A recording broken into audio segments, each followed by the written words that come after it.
You're listening to Salford City Radio 94.4 FM with your host, Jimmy Petruzzi, on the Friday Sports Show, bringing you all the news from the local area and around the world. We have very interesting guests on this show. We're very fortunate to interview some of the world's best sports people, athletes. We interview people associated to sport in various capacities, ranging from media to coaches to trainers to people who deal with mental skills and the mindset of coaches, the physical ability of coaches. But also on the show, what we started to do and we're going to look at doing is a series of conversations with people who work in the field of mental health and psychology too, to give you an insight into what they do as well. And the show, we get some really intriguing guests. Today we have a really interesting guest. I've been looking forward to interviewing our guest today. She's going to give us an insight into the world of sports psychology. It's a really fascinating insight. I'm sure you really enjoy it. She works in sport and sure she can tell us more about what she does and how she got to where she is in her own words. So, Melissa Uppel, welcome to the show. Great to have you on board. Now, it's great to have you on board, and give us a bit of an insight, Melissa, for our guests who are wondering what you do. I mean, performance psychology. What do you do? They're probably intrigued in terms of what you do. Yeah, so I'm glad to. So really, it's working around a lot of high performers. So as you've mentioned, sport is a huge sector of where my work lies, but also in the world of business too, because the ultimate aim is to help them to develop a champion's kind of mindset.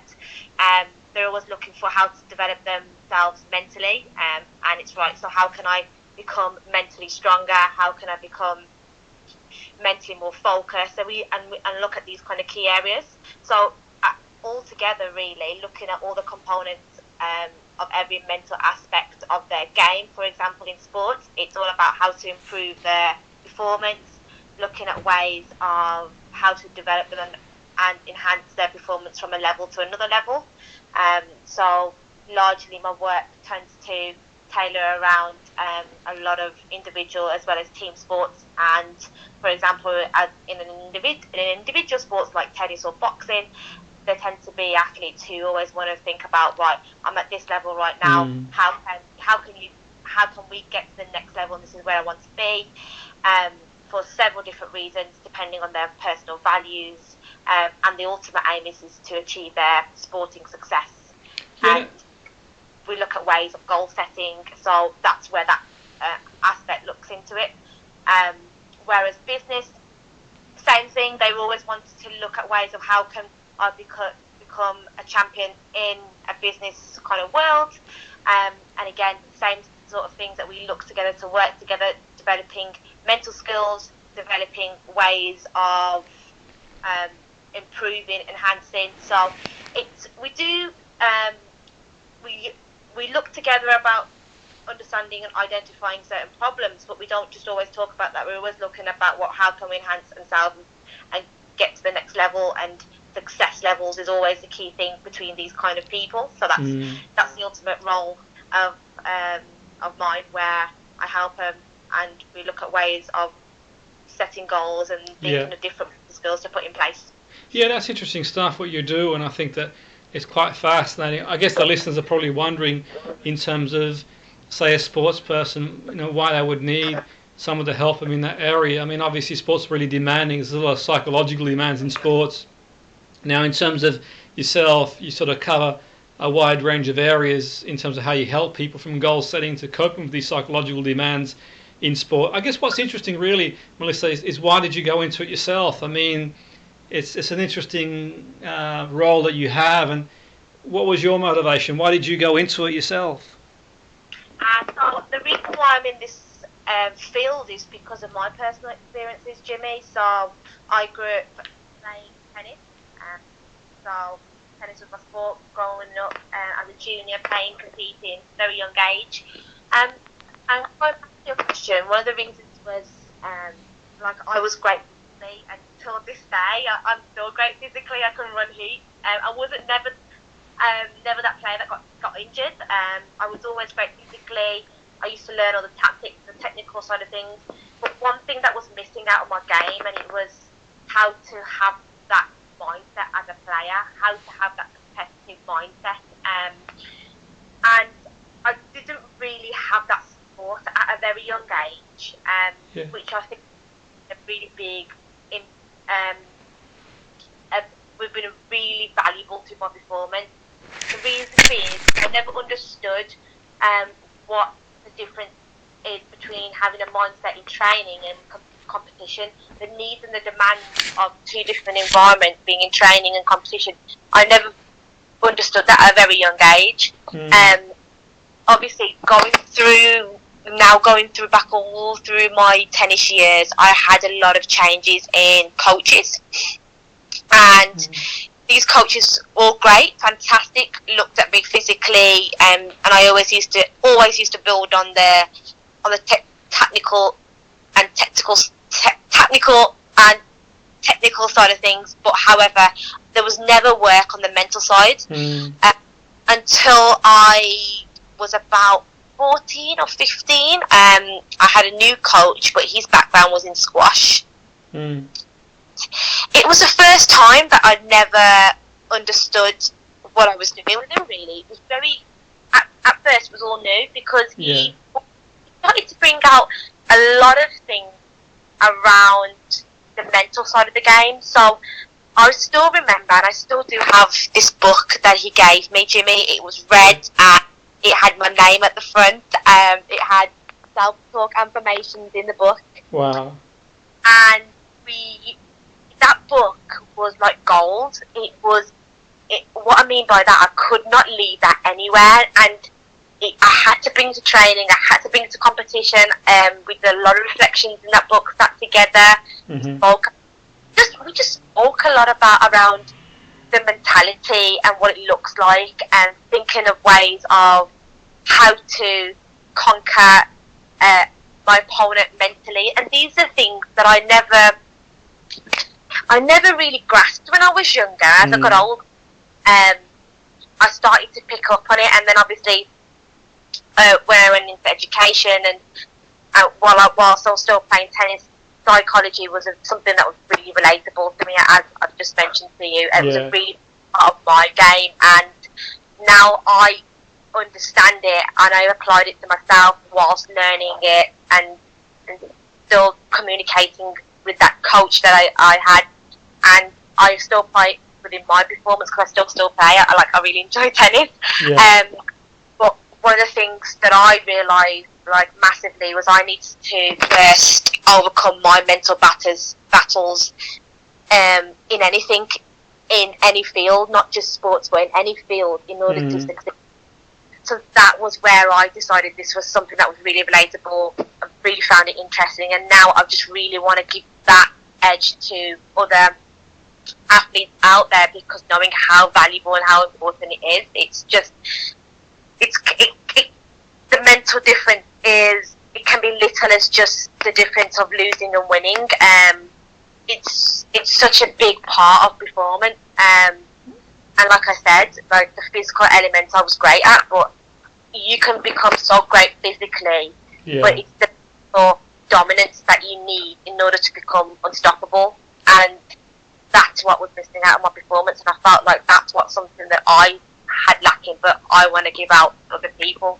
Yeah, no, it's interesting how you sort of gone into the role. I think it's quite interesting how you sort of identified an area of your own, development, and that's really interesting how you sort of, through doing that, you've obviously sort of applied your learnings to people who require help. And you mentioned business too. Now, the business world is a tough arena as well, Melissa.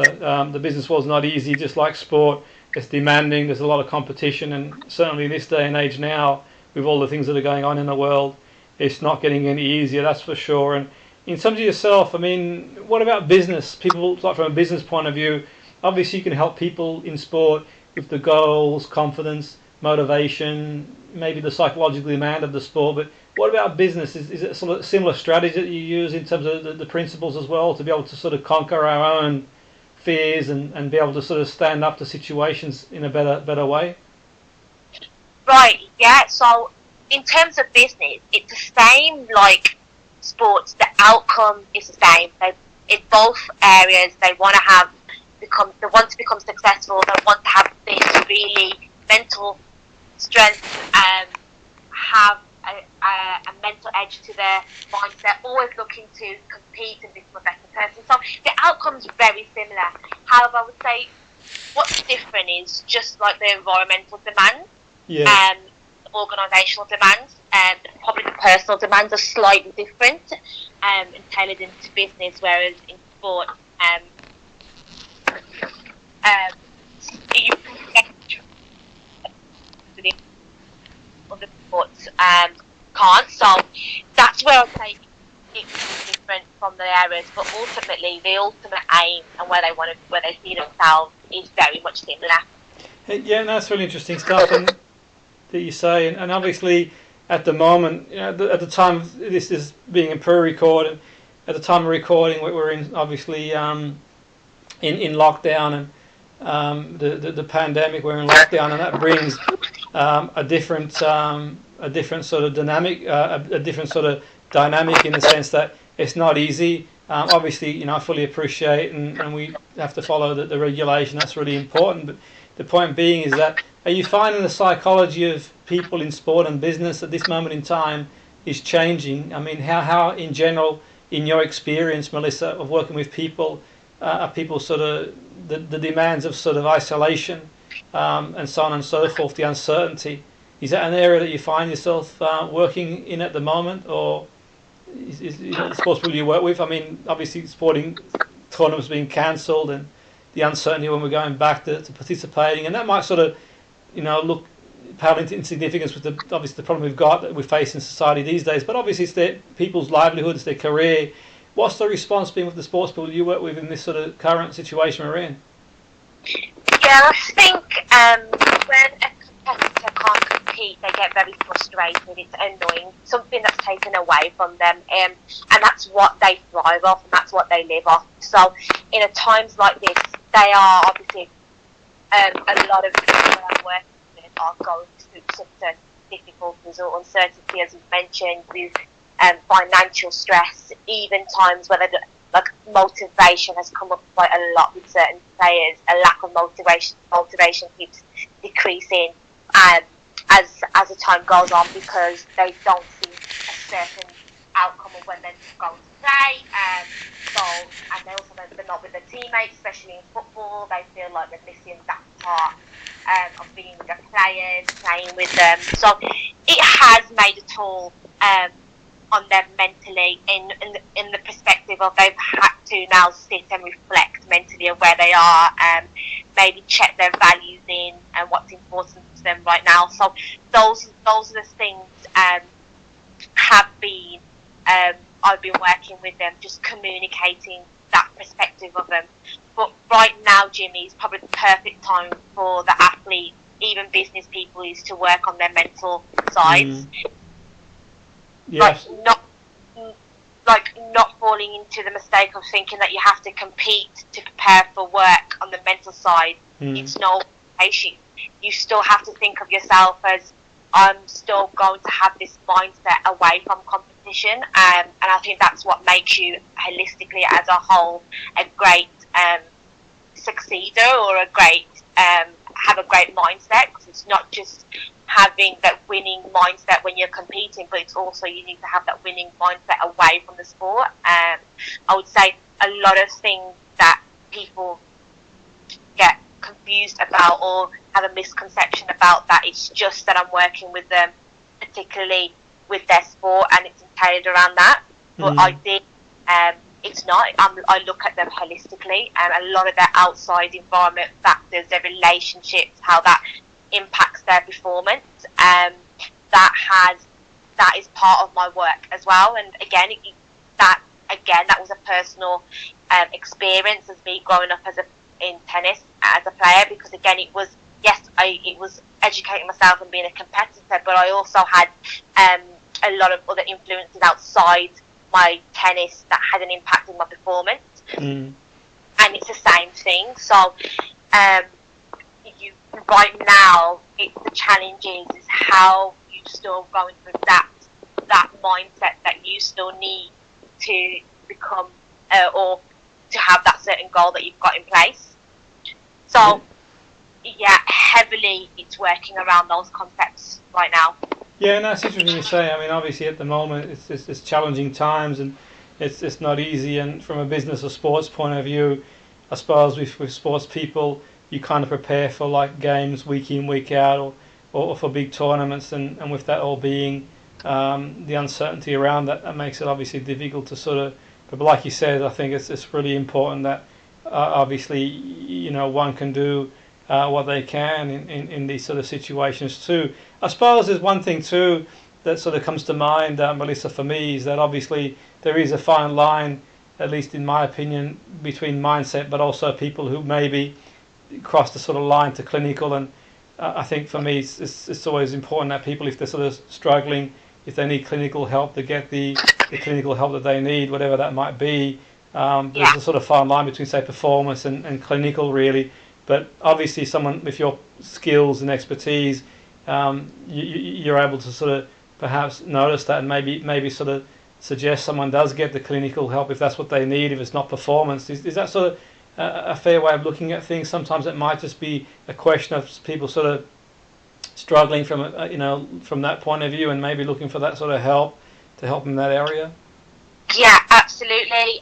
When this tends to happen and tend to be more the initial stages of when meeting my client, I do go through the whole procedures of really finding out the background, kind of that assessment, and where I feel like this is this is the support and help that needs from a clinical angle, and then I refer them to that, because obviously the clinical psychology looks at more the deeper mental concerns and illnesses, and overcoming that perspective. Although, even though in my role we do cover a lot of mental health angles, but it's always great to, especially when you've just mentioned, it is a client that's where I especially think that they need a clinical side of help.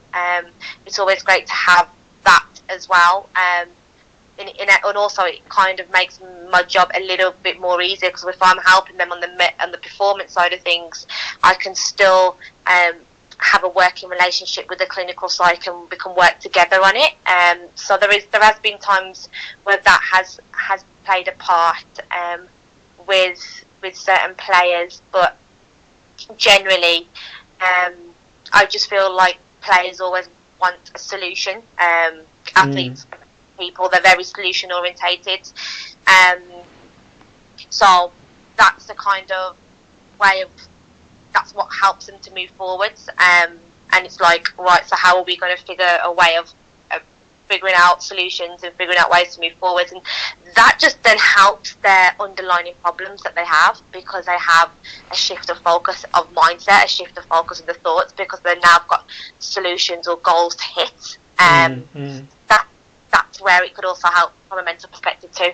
Yeah, and absolutely. I think that's really important that everyone works together, and obviously, some things may sort of, certainly in my experience when I used to work in sport and still do now, to a point, it's always that sort of fine line between sort of being a performance goal and possibly a clinical issue. And obviously, if it is a clinical issue, then they get the help they need from the appropriate clinician. But obviously, some of your experience, I think that it's quite useful for them to know that they can sort of get at least be guided to receiving the best possible protocol for them.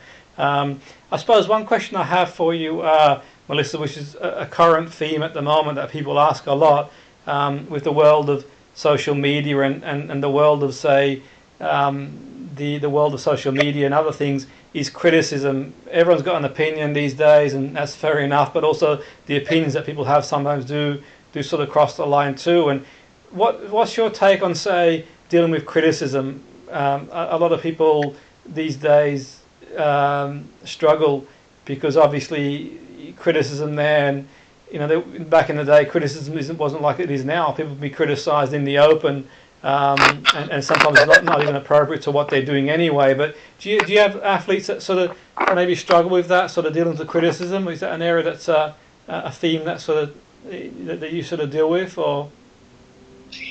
Yeah, I think where that self-criticism, so when they're self-criticising themselves, it becomes a mental block in order for them to enhance in their performance. And that is an area that sometimes crops up quite a lot, where we look at ways of figuring out, well, where is this criticism coming from? And sometimes, again, it's not always set by an individual. The block can be set by society or others' belief of them being a good player. Yes. And all these beliefs, all these thoughts and all these beliefs that they have, it tells them that they can't be have a certain mindset or move forwards. So when you look at that particular mindset, you coach them to look at your own success and never look at others' success or the society's success. So it's really looking within. Then that's really interesting stuff. No, I agree. But what about the other side to it too? I mean, with yourself, say for example, you sort of grew up playing tennis. I mean, let's say if someone was to put on Twitter or on Facebook, that sort of criticize your performances and that sort of stuff. And so for the athletes, if their performances are being criticized by the general public, does that have a big impact on them in terms of the next game? Or, I mean, generally speaking, how do they deal with, say, when they're getting sort of criticized by the general public about their performances? I think, Jimmy, anybody that gets criticised from the general public, it depends on how they interpret it, is their perception of them all. I know that some of the players that I work with really avoid the social media perspective and totally cannot face it and totally shut it down, whereas others say, well, this is the kind of path I've taken in life and this is where I am, and I've got to accept that this is it. So I think first initial stage is the fact that, again, accepting that you are at this stage of life where you are going to receive this sort of criticisms, and it's just same with business as well. It's not just with criticisms, but it's also with a lot of fallbacks and setbacks. That they're all issues that causes pain and that feeling of being rejected or not feeling good enough. So those things have that kind of impact. So it's a way of looking at how can we accept that, and how we can look at that. And the way I work with them is looking at more of within them, internally, what's important to them, what really matters to them, then looking at what's coming from the outside. So obviously you had this particular fan that's shouting down an interview telling you that you should have scored today, or the expectations are really high, but at the end of the day, what really matters to you in that game? Because he's sticking out from the outside, but it's you that's playing, not him. So it's all these things. So I think building that inner confidence is a very, very difficult skill to build in someone. I would say confidence is probably the difficult trait to put into someone. It's a very long process to do. However, it is possible. It can be done. It's just adapting and changing and accepting a lot of things, and looking and really looking at your values again. What's important to you? What really matters to you? And if you start looking at that perspective of things, your thoughts of criticism and setbacks will have a different feel to them. Absolutely. That's a great point. I think that's really important. Sort of control the controllables and sort of focus on where you're going and what's important to you. And also, I suppose you could look at where the criticism's coming from and what it's all about as well. Sometimes, people just vent their own frustration as well. And I always think at the end of the day, it's really important to sort of look at where the criticism's coming from. And if it's someone who is where you want to be or has been there, then you take note. If it's someone who sort of, with a great respect, they might have an opinion, but if they've not sort of played at that level or whatever, then the reality is there's one really sort of take it on board. But people obviously,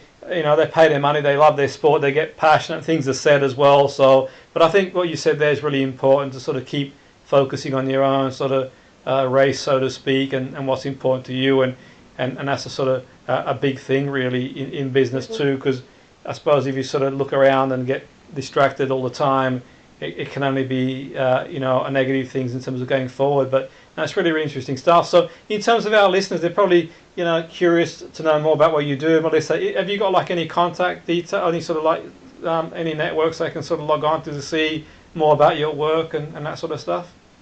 Yeah, sure. I've got a website, so www.unlockperformance.co.uk. We're also on Instagram, and it's under Unlock Athletes. That's the Instagram username.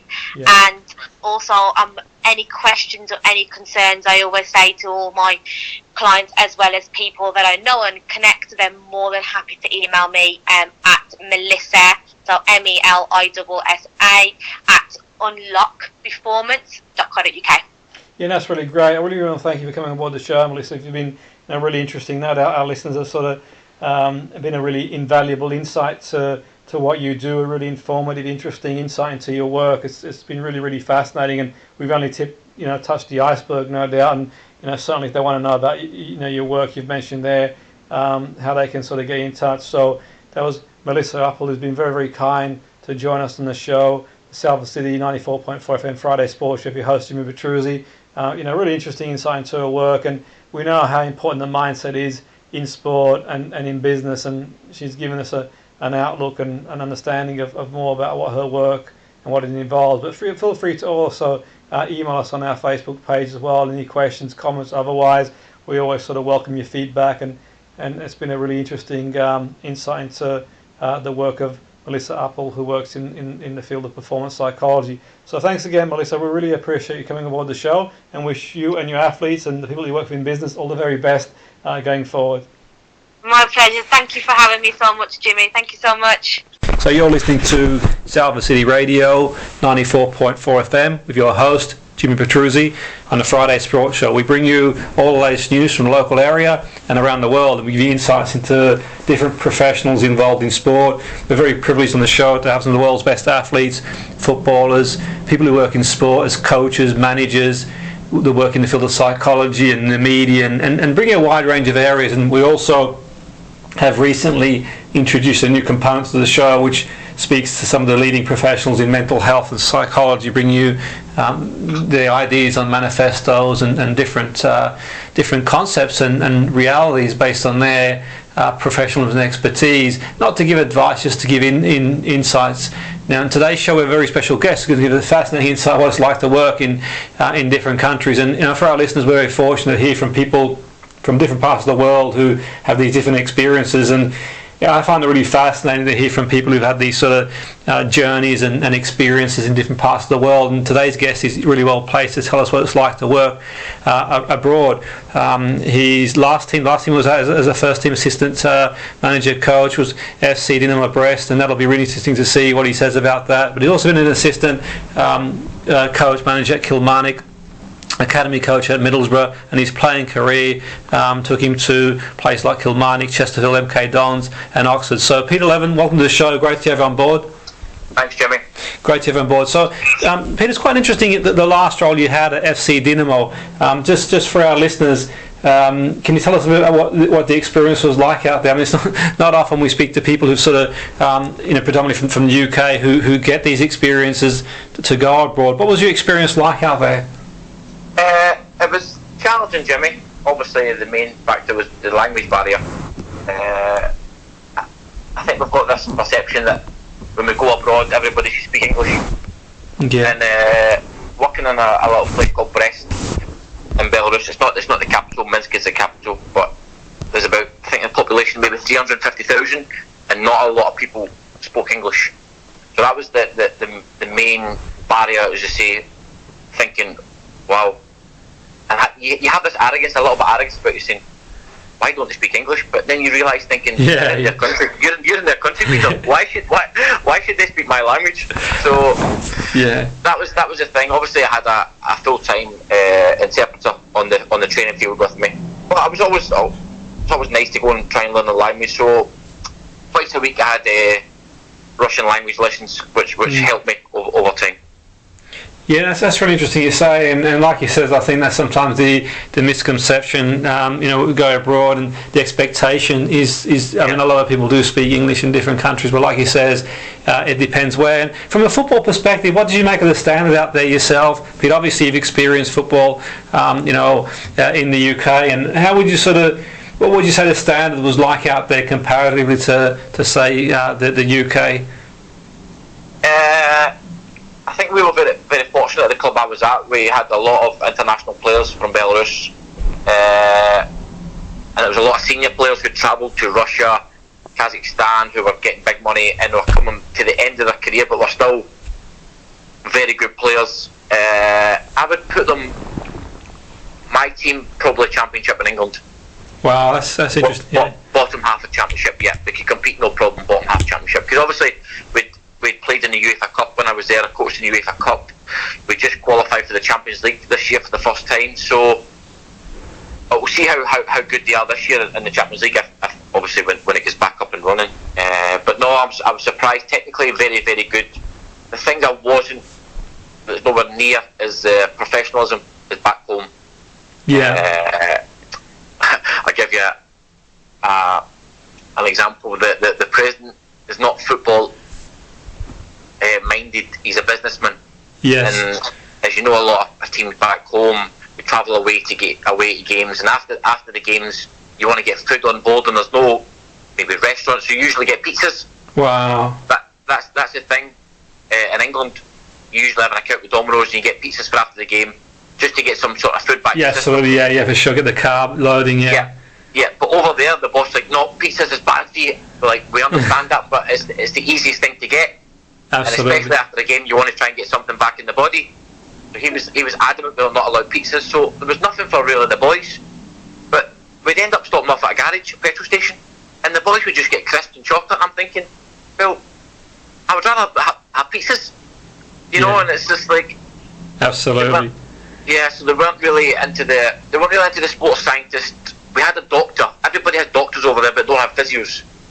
Which is, well, the doctor's a GP. He does for like colds and the flu. We needed a professional physio. So it was just trying to change the mentality, and it was good because obviously the manager was from Prague, East Czech Republic. So he was more obviously European minded in football. So we're trying to change things slowly, but sometimes you're batting your head against a brick wall. Yeah, that's interesting you say. And in terms of the players, Peter, are they sort of the recruitment? Were they players from Belarus, or did you get players from abroad? What was the? I mean, Belarus, to be fair, it surprised me some of their results over the years. They seem to be, quite a strong team. I wouldn't underestimate playing against them, especially away from home, playing in their home ground. But in terms of the players, did you guys have players from abroad, or were they recruited mainly from Belarus? No, we had some from Africa. We had Dennis Duarte from Portugal. We had Katsikis from Greece. But the thing is, Jimmy, you can only play 5 foreigners on a starting lineup. Yeah. So you can't really have too many foreigners because you can't play them all. So if I make a sub, if I've got 5 foreigners on, I can't put I need to put a foreign sub on for a foreign starter. So that's why. So when you're chasing the game and you're thinking, you need to think, because you can lose the game if you play 6 foreigners at the same time. Of course, definitely. So they've got like a quota system there, and in terms of the players there, I mean, where would you say they are from the point producing their own players? Have they got a system in place like we've got, say, in the UK now, like the likes of, say, St George's? Oh, they've got a main centre in Minsk, which is the capital. They've got a main football centre, but their academies are miles off it, to be honest. The Dynamo Brest, the academy's only been going for 3 years. So the club was founded in 1960, and to have an academy only been up and running for 3-4 years, pretty poor. So they brought in a Spanish academy coach, David, and Amici, the fitness coach, and to be fair, they've worked wonders with the academy.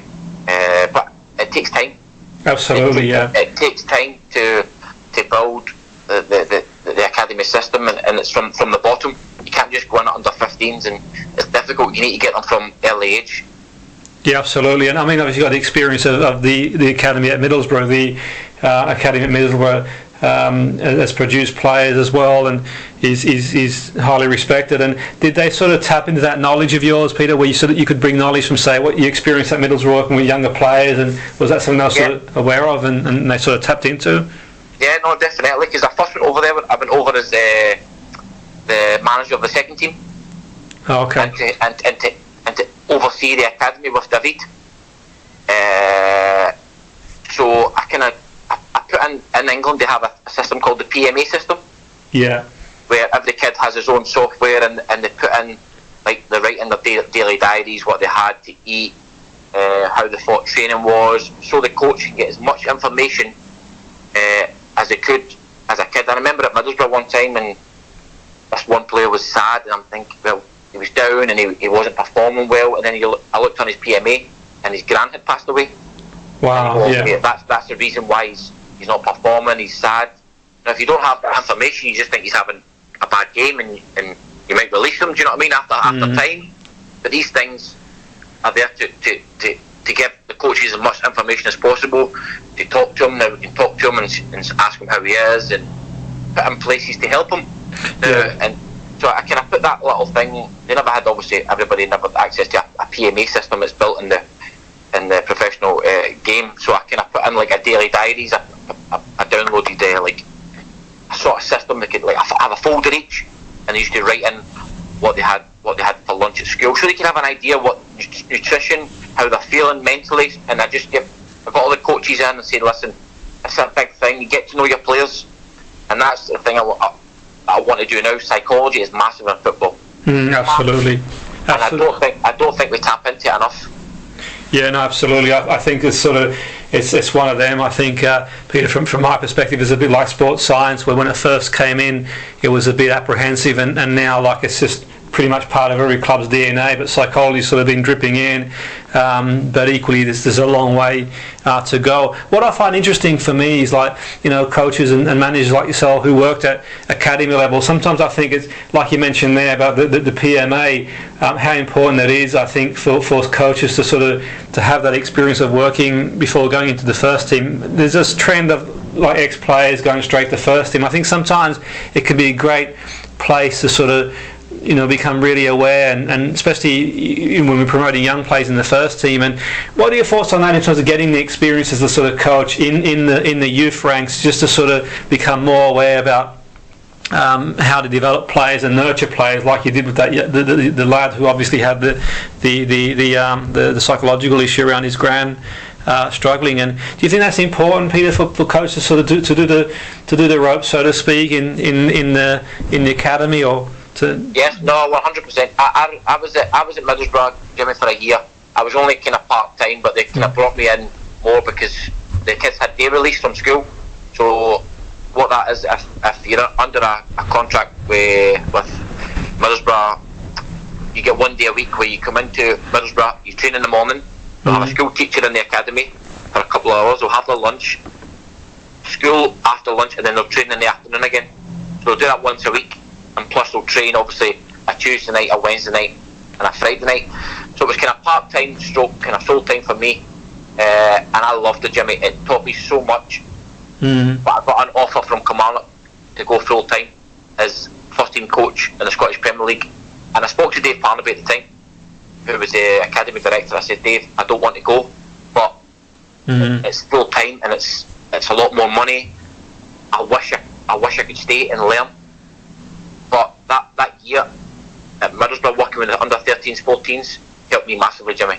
Absolutely, I can imagine. And I suppose Kilmarnock would have been a really good move for you too. I mean, you obviously played there, and what was it like to sort of go back there in as an assistant, Peter, to sort of make your way back to Kilmarnock? Was it a special moment to go back to the club, or? It was, yeah. I've always grown up. I was a Rangers fan, and I grew up at Rangers in the academy, and since I was 8, I was at Rangers until I was 21. I had a bad knee injury. It kept me out for 2 years, and I left Rangers and kind of lost my way a little bit. Didn't know what to do, and Kilmarnock actually gave me the opportunity a year later, saying, Peter, come in, get fit, and they actually gave me a contract. for 6 months. Did well, and then they gave me a 2.5-year contract as a player. And then obviously, years ahead, they've given me the first opportunity to be a coach in senior football. So always grateful what Kilmarnock did to me. And at 33, Jimmy, I could not turn down first team coach, assistant manager in the Scottish Premier League. Absolutely. And I spoke to Middlesbrough about that, and I said, listen, absolutely, I think I'll always take with me now. No, absolutely. I think that, sometimes you just having a sort of break and seeing things differently can be a good opportunity to look at different perspectives. And I mean, for the Champions League, that's a huge achievement, to be fair, to sort of go as far as that. And I mean, what are your thoughts in terms of going forward? I mean, what can the club do, sort of looking at things? Where do you think the club can do? Obviously, it's going to depend. At the moment, we're in lockdown, and no one knows when things are going to start again, and so on and so forth. But all things being well, and Champions League begins again. I mean, can the club, maybe cause an upset or two, or impose themselves? Do you think, Peter? Or? I don't know. They've obviously got new coaching staff now, different the way they wanted me and the manager before wanted to play. They've got good players. And on your day, you can beat anybody, Jimmy. It's just you have to be organised and be prepared. They've definitely got the talent in the team. It's just, again, luck of the draw, who you get in the first round, second round. But last year we were there, we got to the third round of the UEFA Cup, which is a good achievement for the club. But as I said, it's on the day, prepared well enough.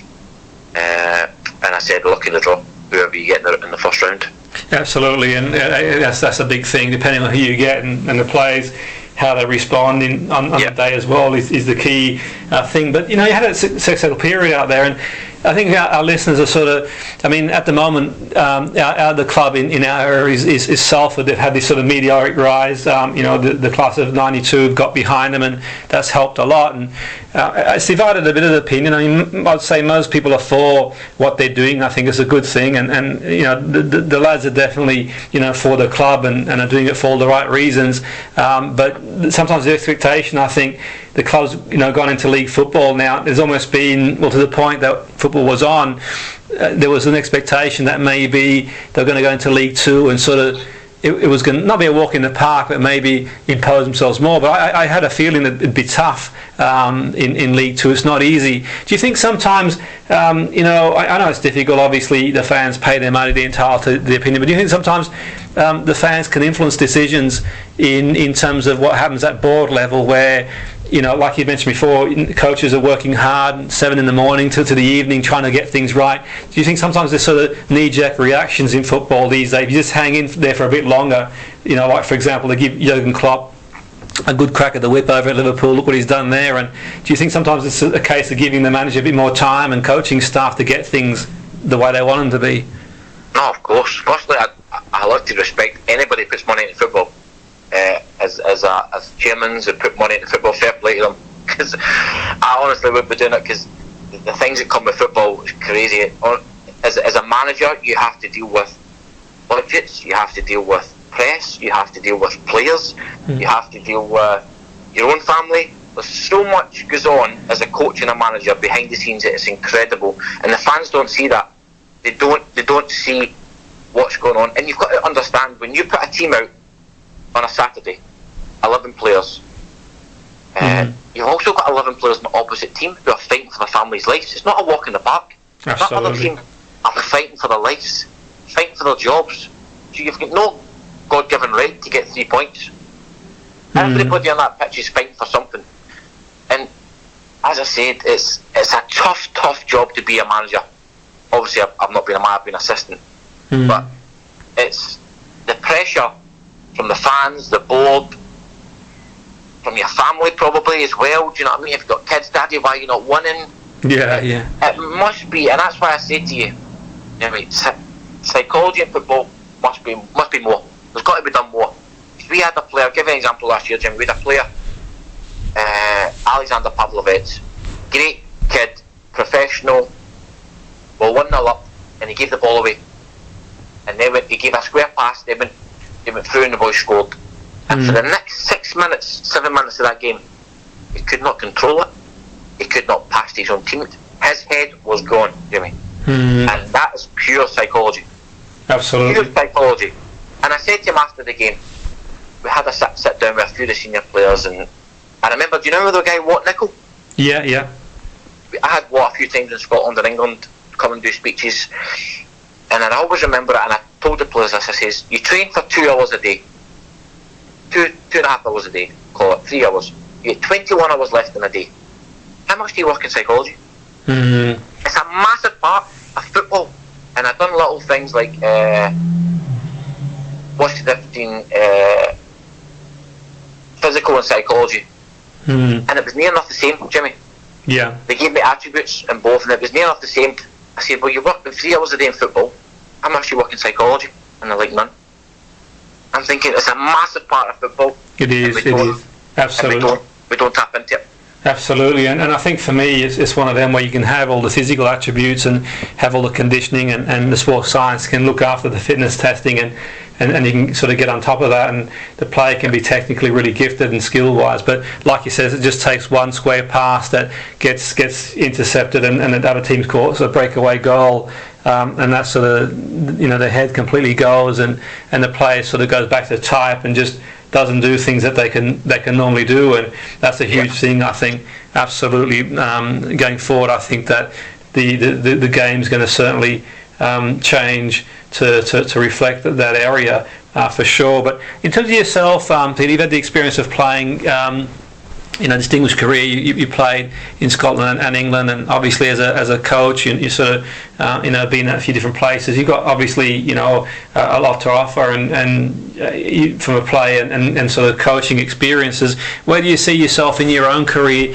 at the moment? Have you got any thoughts in terms of obviously as and when the lockdowns are over and things are back up and running? Do you have any sort of idea of where you think you might, or what angle you might take going forward, or? I would love. My idea was to go abroad, be successful, and hopefully it opens up more doors in England for me. Mm. Obviously, I'm based in England, live in Newcastle with my wife, my daughter.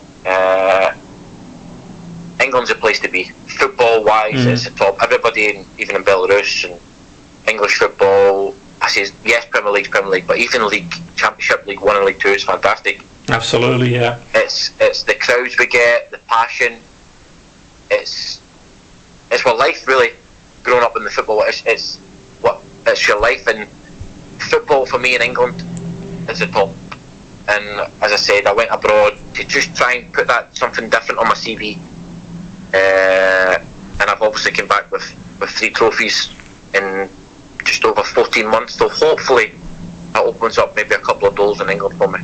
Yeah, absolutely, and that's the sort of thing. Sometimes it's one of them where, like you've mentioned, going abroad and not necessarily get forgotten, but it's one of them where you've mentioned what you achieved out there, the trophies, and that's important. Obviously, no one will ever take that away from that's been achieved, but it's one of them where sometimes coaches and players go abroad and not necessarily get forgotten, but obviously the focus of attention sometimes is in the UK itself, and sometimes what happens is clubs look for trends in coaches. They try and get the next Jurgen Klopp, they try and get the next Mourinho when he was and it doesn't always work that way. I think that sometimes it's just a question of timing and right place, right timing, and you're on the way. But that's the thing, Jimmy. Jurgen Klopp, he's a foreigner. Mourinho's a foreigner. They've all worked abroad. Absolutely. That was why I wanted to do what they're doing, because if you look in the Premier League, majority of them are all foreigners, the managers. And I wanted to go and experience what they're doing abroad. Yes, Belarus is not Germany or Spain, but I would love to go to Germany or Spain, but it's just that getting that opportunity. And I just wanted to experience something different. I remember being on my pro licence with Steve McManus, ex-Celtic captain. He's now his reserve manager. And he says, Peter, we're all the same age, we've all had the same career, we've all got the same CV. He says, fair play to you for going abroad. It's hopefully something different. When my CV hits chairman's desk, he's took a gamble. Absolutely. Absolutely, and sometimes it's that little bit of luck as well, timing as well too. I think with football, I'm not a big believer in luck. I think you put the work in, and you don't become lucky by putting all the work that you've put into it and that sort of stuff. But I think sometimes just that sort of break timing and you're underway. We've seen a lot of coaches who've all got a story to tell in terms of the successful coaches and managers with pivotal moments. Alex Ferguson, we hear about that, where it took him a while to bed into United. People forget that, but once he did, obviously there'd be no greater manager, you could argue, and that's the sort of thing really. I think that, but the modern game's changed a bit too, hasn't it, Pete? I think the modern game now, that the results, 3 or 4 games, 2 or 3 losses, and with things being different these days and social media, and I think the reaction is so much more intense than it might have been in some respects. With and yourself in terms of, talk about social media. Do you think that's played a part in sort of people's lives in the game as well, Peter? Of course, yeah. As I said to you, it comes back to, for me, people's well-being, the psychology. If you have a bad game and you're on social media, if you're not mentally strong enough to deal with the criticism, that could massively affect you. Massively. And it's, again, are we trained enough in psychology to deal with these situations? Was it people talking about James Constable? I was listening to an interview with him yesterday, and he was talking about when he was at Oxford United with me, and Swindon put in a bid. And now Oxford and Swindon are big rivals. And the club accepted the bid for James to go to Swindon. Now, James didn't want to go. He was getting people saying, I hope you get ill, I hope you die. I'm thinking, wow, if you're not mentally strong enough to deal with that, that's affecting you, I'm sorry. Yeah, that's he could probably retaliate something back, which then James would probably get sacked, probably, do you know what I mean, if he put something back. Now, James didn't want to go. He didn't want to go, but it made out that he did want to go. And he said he had to block people. He was getting people, next time I see you in the street, I'm going to do this to you. I'm thinking, wow. Wow, that's frightening, and that's the sort of thing.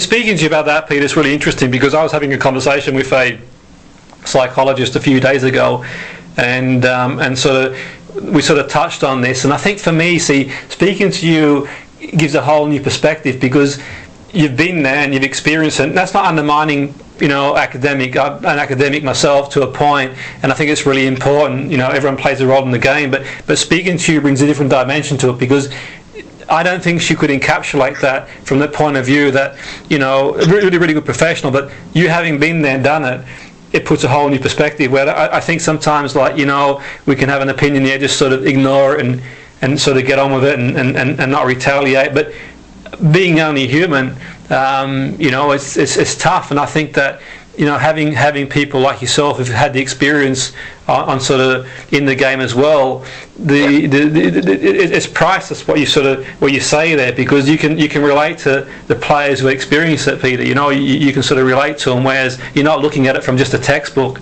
You're looking at it from the reality. In that way. Do you think that there's a case for that? Obviously, the game's moved on a lot, and we're seeing more and more people with different backgrounds coming into the game, and it does embrace the game.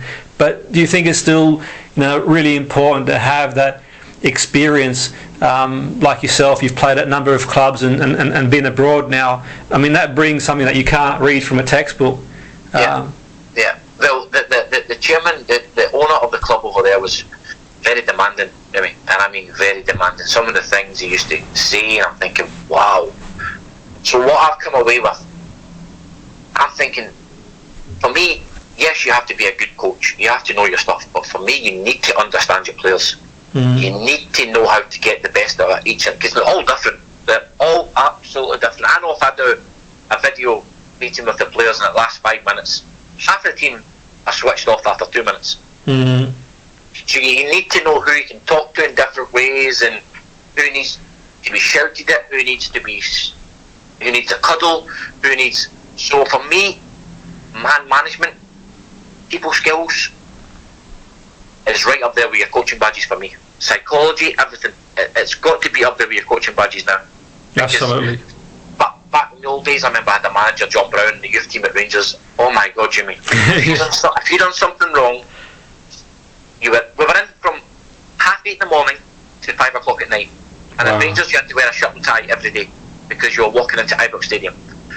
And if the boots weren't clean, we were told to get back out our shirt and tie, get back in our training kit, and every boot had to be polished. We had to clean the buses, we had to do the balls, we had to do the stadium. It was a proper apprenticeship, and it was hard school, but it made you, Jimmy, it made you respect, it made you work hard.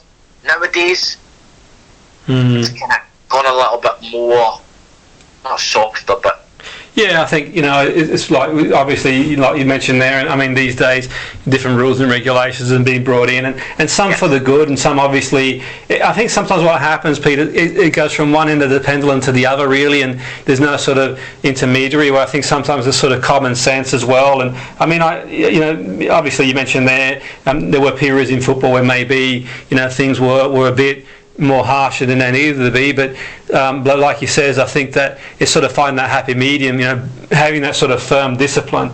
I think I came in I've got a little bit of the old school and the new school. I came in the right time. Do you know what I mean? I still grew up with the hard school, but then I've obviously been a coach, and I see the other side of it now. And I remember when I was at Kilmarnock, we brought in we brought in about 12 loans from England, 5 from academies, and yes, I love technical players.